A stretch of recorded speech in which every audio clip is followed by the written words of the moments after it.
আমি ইসিয়াকা জুংরানা।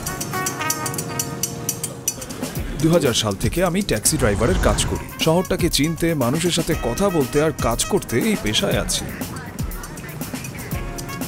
কেবল ব্যাপারটা ঠিক কাজ করছে না, যথেষ্ট টাকাও আসে না, আবার কাজও বন্ধ করা যায় না, এরকমই চলছে।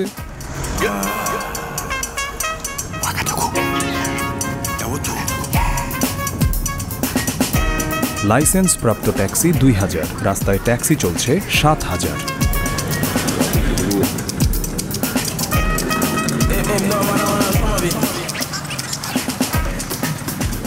আমি 2005 সাল থেকে মার্সিডিজ চালাচ্ছি।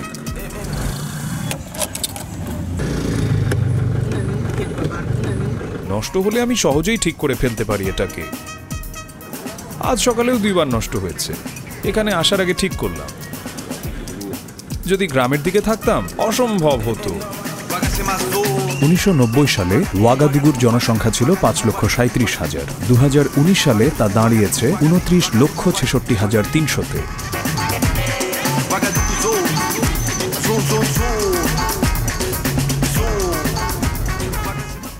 অনেক মোটর সাইকেল এখানে, আর আমার ট্যাক্সির তেমন যাত্রী হয় না। বাস আছে, মোটো ট্যাক্সিও আছে, ওই যে ওরকম।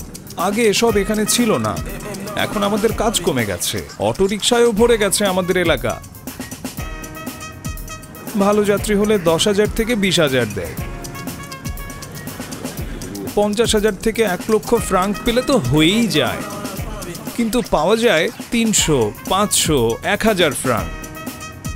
5 কিলোমিটার, 7 কিলোমিটার, 9 কিলোমিটার, শুধু তেল খরচ উঠাতে কাজ করি। টাকা কামাই আর সাথে সাথেই তাও ধাও, তেলের জন্য সব খরচ হয়ে যায়। আগে এত লোকজন গাড়ি চালাতো না, আর এখন লাখ লাখ মানুষ রাস্তায়। গাড়ি চালানোই কঠিন হয়ে গেছে।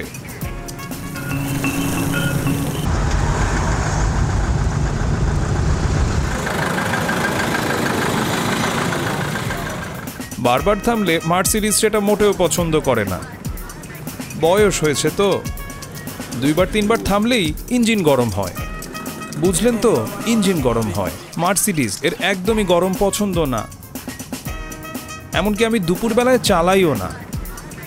দুপুরে ট্রাফিক জ্যাম লাগতে শুরু করে, অনেক অনেক জ্যাম। এজন্য সকালে চালাই, 10টা কি 11টা পর্যন্ত। কিছু টাকা কামালেই আমি বাড়ি চলে যাই, কারণ তখন গরম। ওয়াগাদুগুতে 8 কিলোমিটার ট্যাক্সিতে যেতে গড়ে ভাড়া 2000 ফ্রাঙ্ক বা 3 ইউরো, যা প্রায় 300 টাকা।